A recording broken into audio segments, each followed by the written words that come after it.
Salga de aquí ahora mismo. Esta piscina no es para usted. La voz del guardia rebotó como un latigazo en mis oídos.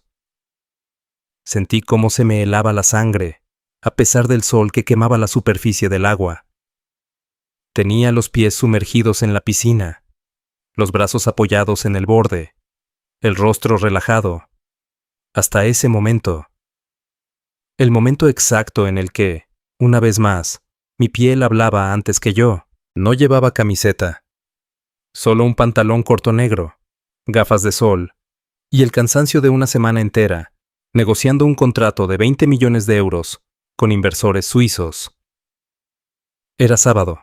Había decidido quedarme en casa, disfrutar de un día sin reuniones, sin agendas, sin estrategias. Tan solo quería flotar un rato, respirar, ser un hombre más bajo el cielo valenciano. Pero no. Para ellos, yo no era un hombre más. Era el sospechoso. El intruso.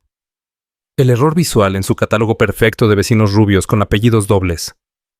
Y lo peor de todo es que no fue solo uno. Primero fueron las miradas. Después, los cuchicheos. Y por último, como si siguieran un protocolo ensayado, la denuncia informal de siempre disfrazada de preocupación por la seguridad. Tenemos informes de que alguien se coló en la zona común. ¿Alguien? ¿Colarse? Yo. Aquel día no vestía de traje, ni llevaba el reloj de colección que todos admiran en mis reuniones. Ese día era solo Samuel Ibáñez, un vecino más. Pero para ellos yo no encajaba. Me puse de pie. Las gotas de agua resbalaban por mi espalda. La mujer con su móvil ya estaba grabando. El guardia esperaba que yo me justificara. Y yo estaba a punto de mostrarles quién era realmente. Me llamo Samuel Ibáñez y, aunque hoy soy dueño de varias empresas tecnológicas con presencia en 5 países, no siempre fue así. Crecí en el extrarradio de Alicante, en un bloque de cemento, donde los ascensores no funcionaban y los portales olían a humedad y desesperanza. Mi madre trabajaba limpiando casas ajenas, y mi padre, bueno, mejor decir que nunca estuvo. Desde pequeño entendí que si quería algo, tenía que ganármelo a pulso. Mientras mis compañeros de instituto soñaban con escaparse a Ibiza o irse a vivir a Madrid, yo soñaba con tener un despacho con mi nombre en la puerta. Y lo logré. No sin sacrificios, no sin cicatrices. Estudié ingeniería informática durante el día, fregué suelos de un gimnasio por las noches y dormí 4 horas durante 5 años. Todo para lanzar, con 27 años, mi primera startup. Una plataforma de inteligencia artificial para diagnóstico médico que revolucionó hospitales rurales en Europa. Un fondo noruego la compró por 12 millones. Eso fue solo el comienzo. Después, vino eBay Digital, mi joya más brillante. Una empresa especializada en ciberseguridad, con contratos con gobiernos, bancos y hasta la mismísima Unión Europea. Hoy, la sede central está en Valencia, justo a 20 minutos del complejo residencial, donde me compré mi primera casa de verdad. Un ático moderno con terraza de 180 grados y, lo más importante, acceso directo a una de las piscinas comunitarias más lujosas de la ciudad. Recuerdo el día en que firmé la escritura. El comercial me dijo: «Esta es la zona más exclusiva de la costa, señor Ibáñez. Aquí vivirá entre empresarios, médicos, jueces, gente como usted». Yo sonreí, pero una parte de mí sabía que no era del todo cierto. Desde que me mudé, notaba cosas. Pequeñas. Insidiosas. Los porteros no me saludaban con el mismo entusiasmo que al resto. Los niños me señalaban y preguntaban si yo era el jardinero. Y las vecinas. Las vecinas. Me miraban como quien ve una mancha sobre el mármol blanco. La mayoría pensaba que alquilaba el piso. Otros creían que era un nuevo rico, sin clase. Pero nadie imaginaba que yo había sido uno de los primeros inversores del proyecto inmobiliario.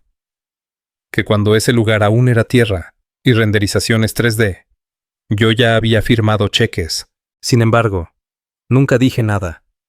Porque a veces, el silencio es más poderoso que las explicaciones. Ese sábado, todo cambió. Me desperté temprano, preparé un desayuno sencillo, café, pan con tomate y jamón ibérico. Y decidí bajar a la piscina antes de que llegaran las familias ruidosas. Eran las 9:15 de la mañana. El sol empezaba a calentar la cerámica blanca. Me senté en la tumbona número 7, la que siempre elijo, al lado de la palmera. Cerré los ojos. Respiré profundo. Todo era paz. Hasta que, al abrir los ojos, vi a una mujer con gafas de sol y Pamela mirándome fijamente desde la otra punta del recinto. Mantuve la mirada. Ella desvió la suya. Minutos después, hablaba por teléfono mientras miraba hacia mi dirección. No tardó en llegar el primer comentario pasivo-agresivo. ¿Está usted invitado por alguno de los vecinos? Vivo aquí. Respondí sin más. Silencio. Murmullos. Uno de los niños se me acercó y preguntó si yo era famoso. Le sonreí. Otro adulto lo llamó con rapidez, como si mi presencia contaminara. Yo quería ignorarlo. De verdad que sí, pero algo me ardía por dentro. ¿Acaso no bastaban mis logros? ¿Acaso mi dinero no valía igual que el de ellos? ¿Por qué siempre tenía que justificarme? No pasó ni media hora cuando el guardia apareció. Un hombre alto, moreno, con uniforme recién planchado y cara de no querer líos, se acercó a mí con pasos lentos. Lo vi venir. Sabía lo que iba a decir incluso antes de que abriera la boca. Disculpe, caballero, ¿podría mostrarme su tarjeta de residente? Le tendí mi tarjeta. La miró de reojo. Frunció el ceño. ¿Vive usted en el bloque B? En el ático 5B, sí. ¿Y puede decirme desde cuándo? Ahí fue cuando perdí la paciencia. ¿También quiere saber cuántas veces respiro por minuto? El guardia se puso serio. Es solo por seguridad, señor. Hemos recibido una llamada de que alguien no autorizado estaba usando la piscina. ¿Y usted cree que soy ese alguien? Solo cumplo órdenes. Me levanté despacio. Miré alrededor. Al menos 3 personas grababan con el móvil. La mujer de la Pamela fingía leer una revista, pero estaba atenta a cada palabra. Dígame algo. Le pregunté al guardia. ¿Cuántas veces esta semana le han pedido la tarjeta de residente a los demás vecinos? No supo qué responder, y entonces llegó el otro. Un hombre con bermudas y polo Lacoste, con una cerveza a medio terminar, y un tono de voz altivo. ¿Todo bien aquí? ¿Este señor le está dando problemas? Me volví hacia él. ¿Perdone? No me malinterprete. Es solo que... Bueno, no solemos ver caras nuevas por aquí. Cerré los ojos por un segundo. Inspiré. Era el momento de decidir. O me marchaba en silencio como ellos querían, o les recordaba, con hechos, con cifras, con verdad. ¿Quién demonios era yo? Lo primero que hice fue no responder. El silencio, cuando se maneja con estrategia, puede ser más violento que un grito. Me quedé mirándolo fijo, sin una pizca de sonrisa. Él, quizás esperando una reacción, dio un paso atrás. El guardia también reculó medio metro. Pero no porque se sintieran amenazados, sino porque ya no sabían con quién estaban hablando. Eso es lo que ocurre cuando de pronto la persona que subestimaste no se marcha. No pide disculpas. No baja la cabeza. La mujer de la Pamela se levantó de su tumbona. Caminó hacia nosotros con esa altivez que solo tienen quienes nunca han sido cuestionados. Perdone, no es por ofender, pero usted no nos resulta familiar, dijo, sosteniendo su bolso, como si yo fuese a robarlo. ¿Y qué tiene de familiar usted para mí? Respondí sin apartar la mirada. Ella frunció el ceño, claramente molesta por no haber provocado en mí ni un milímetro de culpa. Entonces sucedió algo sutil, pero revelador.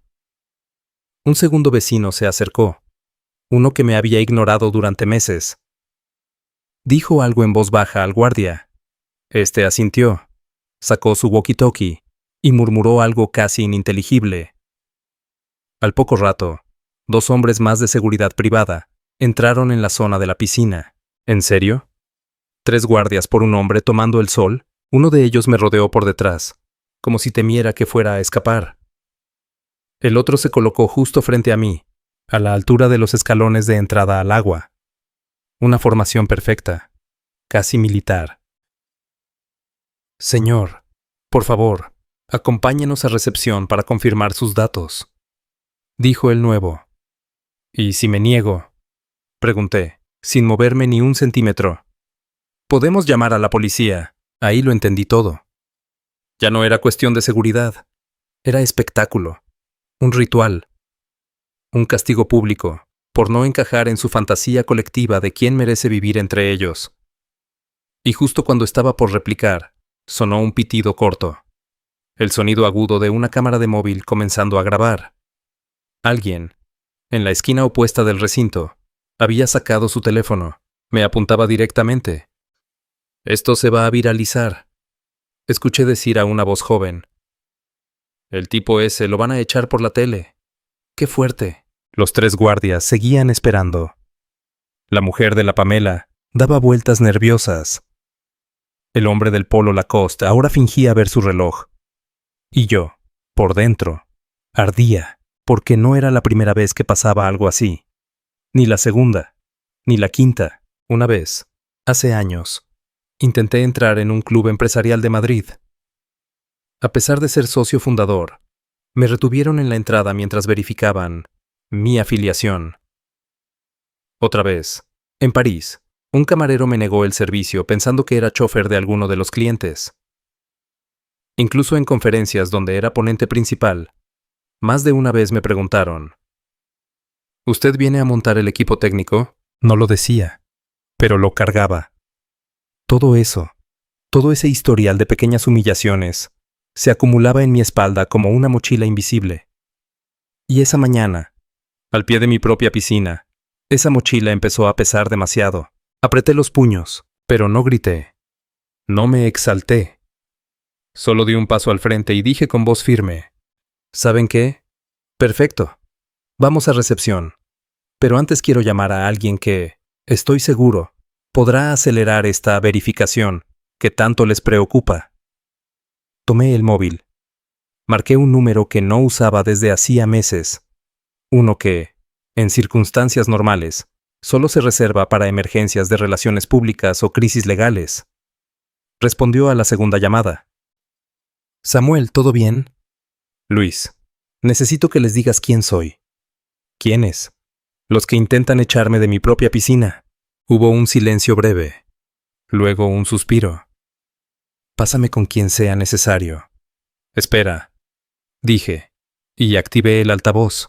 El guardia frente a mí alzó una ceja. La mujer con Pamela dio un paso atrás. Incluso los otros 2 hombres cruzaron miradas nerviosas. Escuchen bien, dije. Este es Luis Barragán, jefe del proyecto arquitectónico de este complejo y CEO de una de las constructoras más grandes de Valencia. ¿Quieren que les diga cuántas veces he estado en su oficina revisando planos de esta piscina? Luis no esperó. Su voz rompió la tensión como una espada.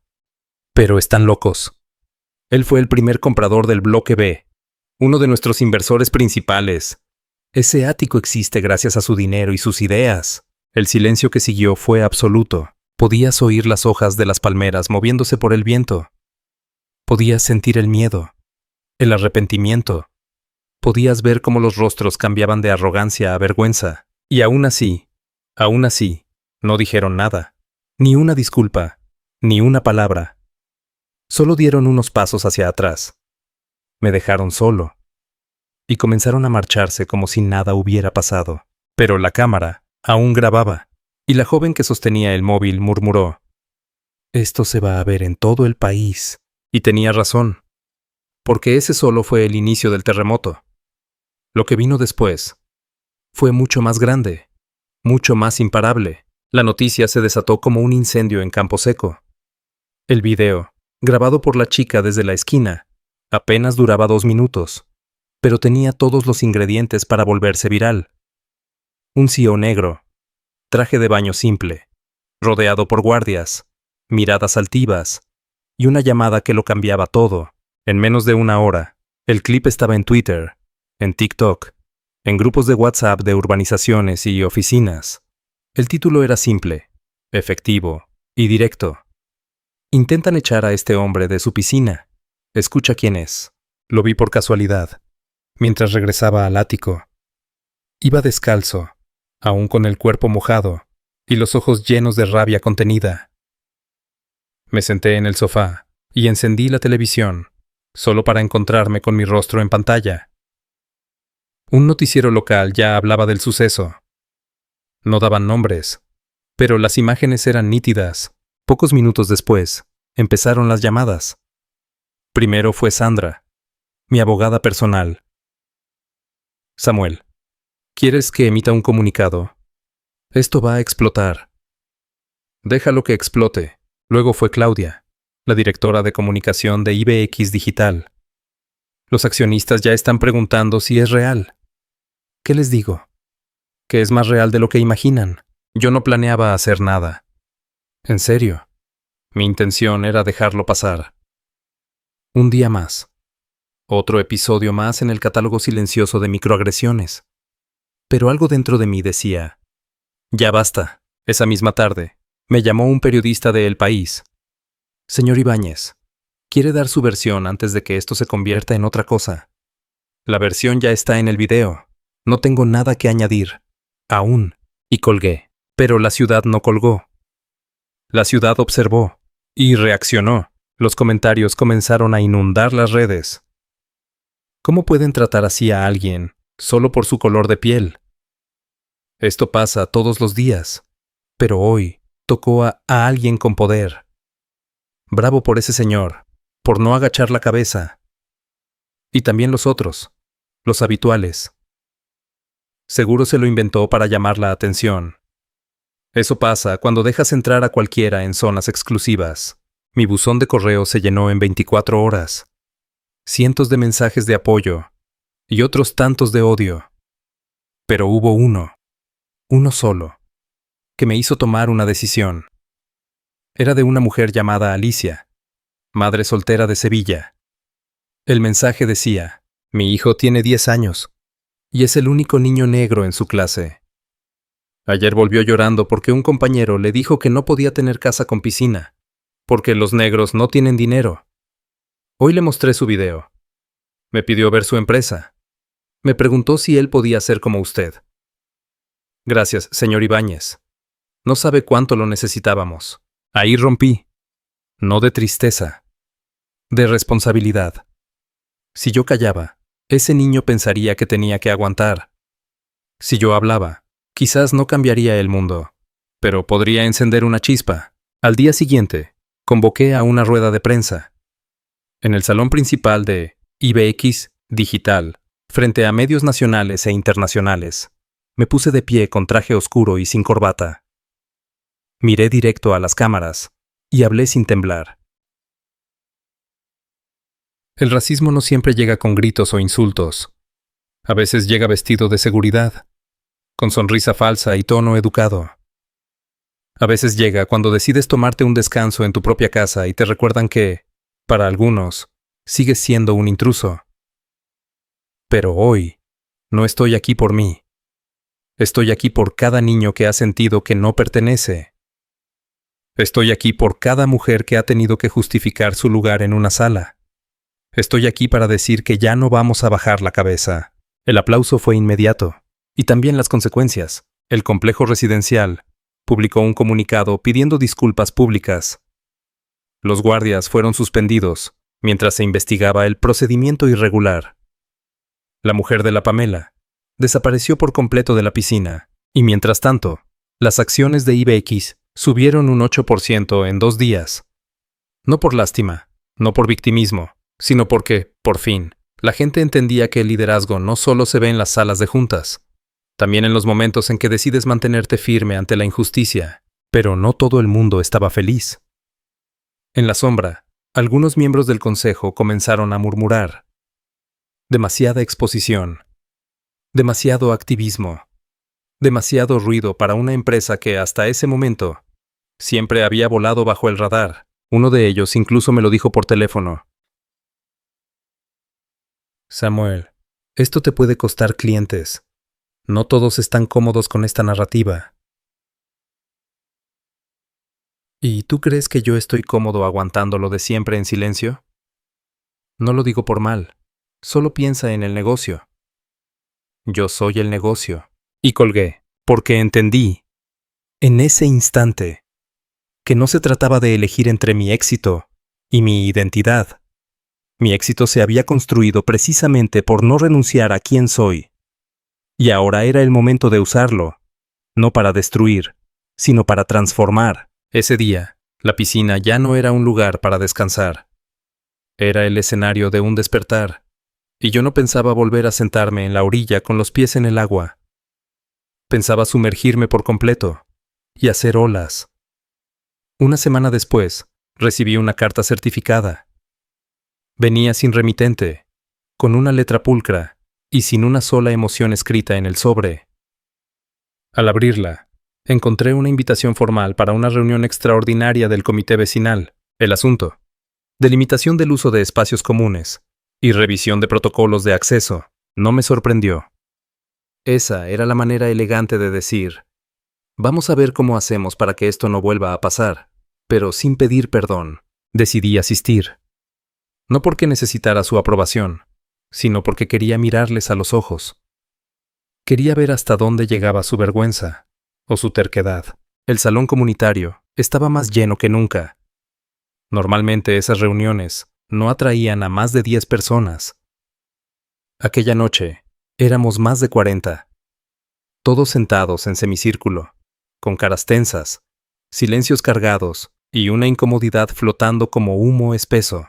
Me senté en la segunda fila, solo, sin abogados, sin asesores, sin gafas oscuras.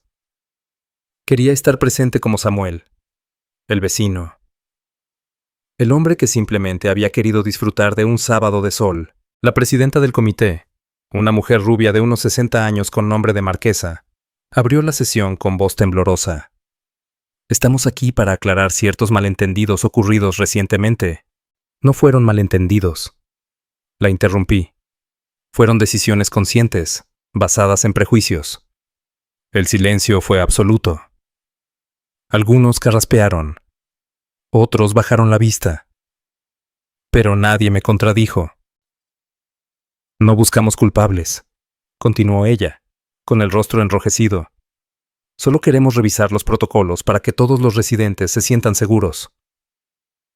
Seguros, repetí, como si yo hubiese sido una amenaza, como si sentarme en una tumbona fuera un acto hostil. Samuel, por favor, no lo tomes así. ¿Cómo quieren que lo tome? Me rodearon 3 hombres. Me exigieron pruebas de que era dueño de mi propia casa. ¿A cuántos de ustedes les ha pasado eso? Nadie respondió, y entonces sucedió algo inesperado. Un hombre mayor, que siempre había sido de los más reservados, se puso de pie. Yo los vi ese día, dijo. Vi cómo lo trataron, y no dije nada.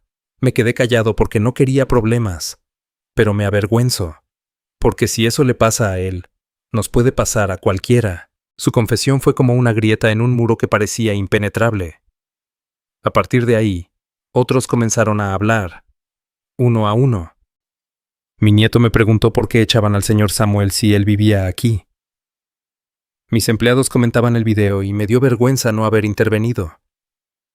Pensaba que era exagerado hasta que lo vi en televisión. Sentí rabia. De pronto, la narrativa cambió. Del rechazo al reconocimiento, del juicio al arrepentimiento. No todos, claro. Algunos mantenían el rostro impasible, cruzados de brazos, como si todo fuera un teatro. Pero algo se había roto.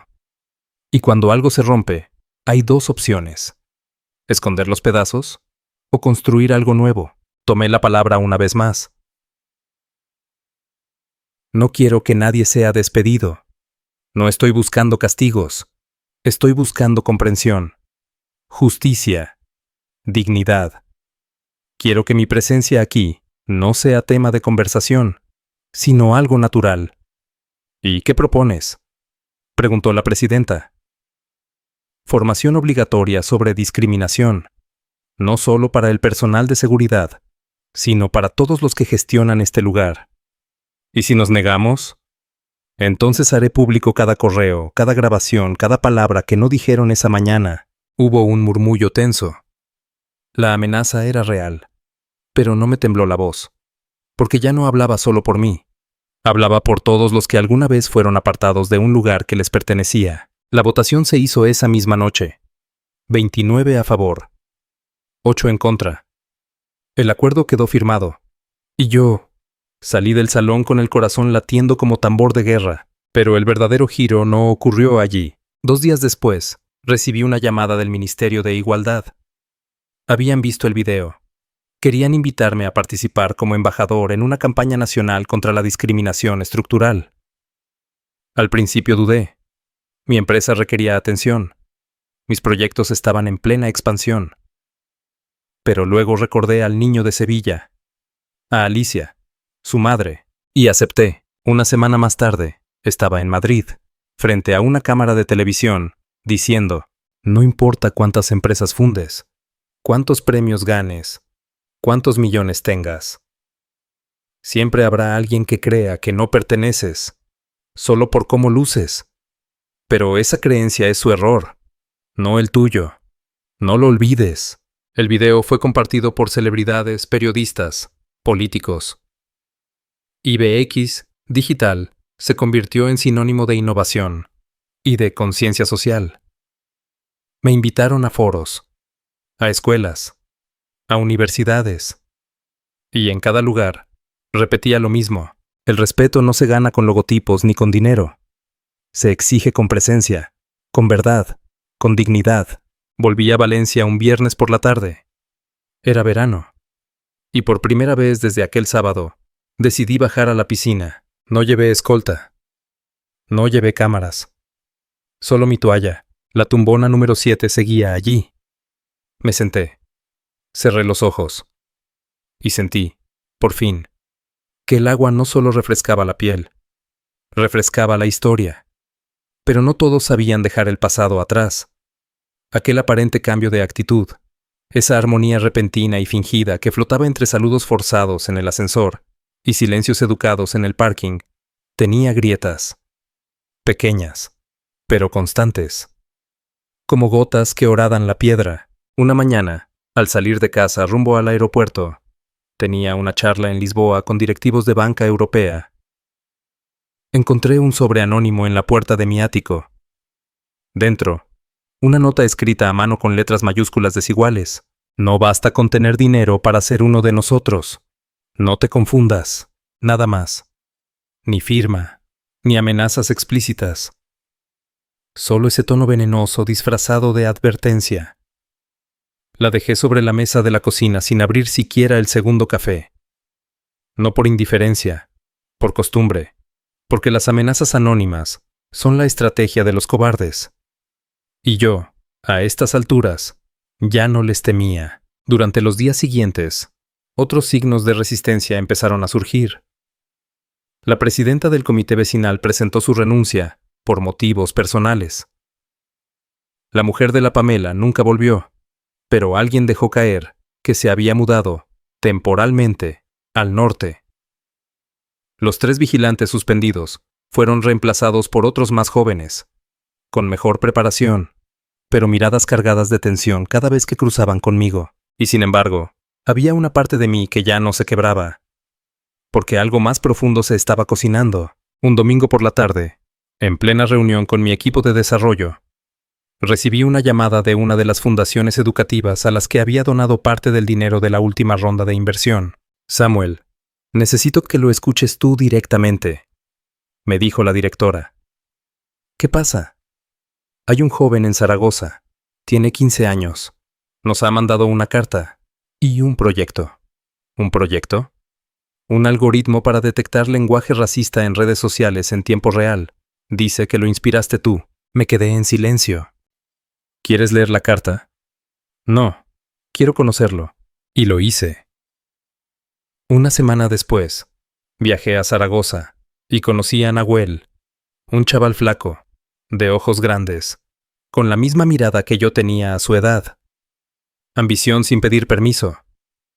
Le estreché la mano. Le dije que tenía futuro. Y él, sin pestañear, respondió: yo solo quiero que nadie más tenga que grabar su dignidad para ser tomado en serio. Esa frase me persiguió durante días. Porque tenía razón. Yo había tenido que ser expuesto, viralizado, juzgado y celebrado para que me creyeran. Y los que no tienen cámaras cerca, los que no pueden llamar a arquitectos ni a ministros, la respuesta llegó en forma de idea. Una decisión. Usar lo ocurrido no solo como símbolo, sino como plataforma. Llamé a mi equipo de legales, luego a mi socia en Berlín, y finalmente al Consejo de Administración. Les propuse crear una división nueva dentro de IBX Digital, IBX Social Core, dedicada exclusivamente a diseñar soluciones tecnológicas que combatan la discriminación sistémica en espacios digitales y físicos. Algunos se resistieron. No es rentable. Nos desviamos del core business. No podemos mezclar negocio con política. Mi respuesta fue simple. No estoy mezclando nada. Estoy limpiando lo que la sociedad ensució. Y si no lo hacemos nosotros, ¿quién lo hará? Aprobamos el proyecto por mayoría. Lo lanzamos con una campaña sencilla, sin fuegos artificiales. Pero en 3 meses, más de 30 instituciones educativas y 8 municipios se sumaron al programa piloto. Y mientras tanto, la comunidad donde todo empezó comenzó a cambiar. No porque yo lo exigiera, sino porque ahora sabían que no podían fingir más. La formación que propuse se implementó. Las nuevas reglas incluyeron un código de convivencia explícito contra la discriminación. Y lo más importante, la piscina, aquella piscina que fue campo de batalla, se convirtió en punto de encuentro. Niños de distintos orígenes jugaban juntos. Vecinos que antes no se miraban, ahora se saludaban sin temor. Una tarde, al bajar con mi sobrino pequeño, recién llegado de Colombia para pasar el verano conmigo, una vecina me ofreció helado. Sí, la misma que meses antes fingía que yo no existía. Lo acepté.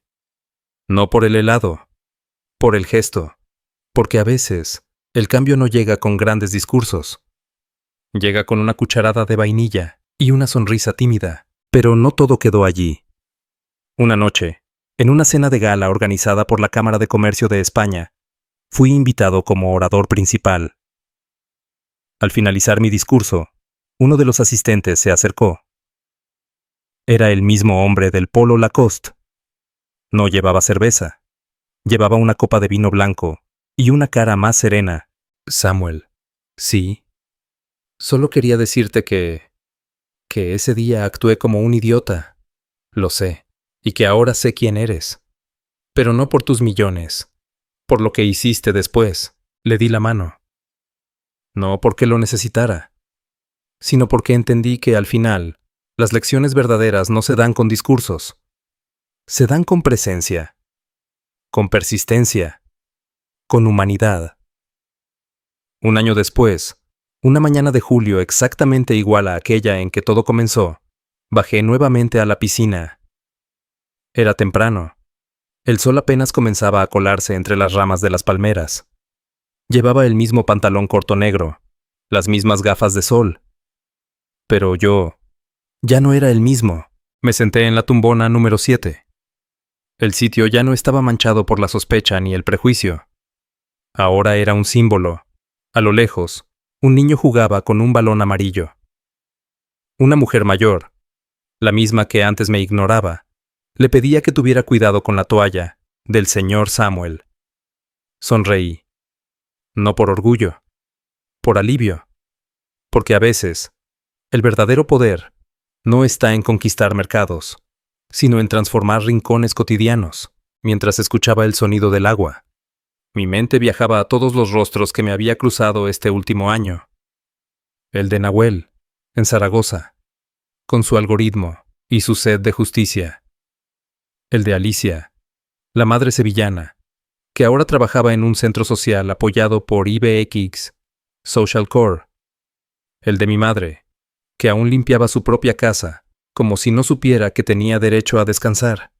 aunque yo le hubiese regalado 3 más, y también los rostros de los que no quisieron cambiar, los que se marcharon, los que se burlaron, los que callaron. Ellos también fueron parte del camino. Porque en la historia de cualquier transformación, los obstáculos son tan necesarios como los aliados. Una periodista me preguntó hace poco, durante una entrevista para un medio francés, ¿qué se siente haber vencido el racismo con elegancia?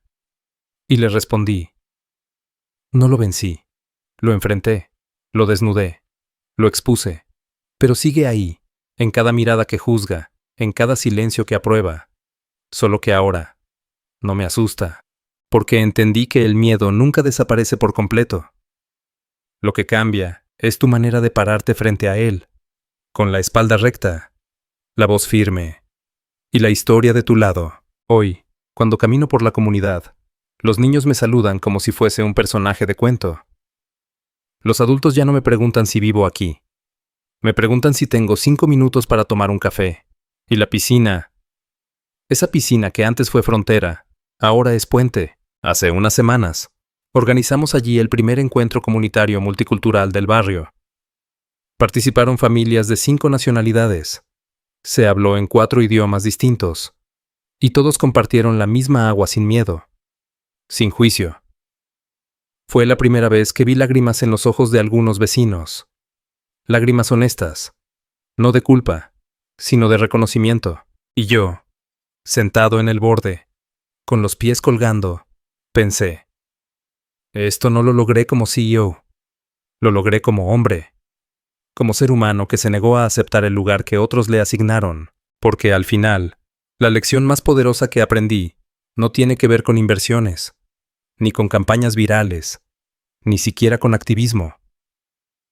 Tiene que ver con presencia, con la convicción de que el respeto no se pide, se exige con dignidad, y que cuando decides mostrarte tal como eres, sin excusas, sin disfraces, sin miedo, el mundo, tarde o temprano, tiene que mirarte a los ojos. Así que si has llegado hasta aquí, si alguna vez te sentiste como un intruso en tu propia historia, te lo digo desde el corazón, no estás solo, tu lugar te pertenece. Y nadie, absolutamente nadie, tiene derecho a cuestionarlo. Déjame tu opinión en los comentarios. Cuéntame si alguna vez te enfrentaste a algo parecido. Dale me gusta si crees que ya es hora de que las cosas cambien. Y suscríbete al canal para que más historias como esta no queden en silencio. Gracias por escuchar. Gracias por no mirar hacia otro lado. Y recuerda, el agua no distingue color, solo temperatura. Pero las personas, a veces, necesitan que se les enseñe a sentir.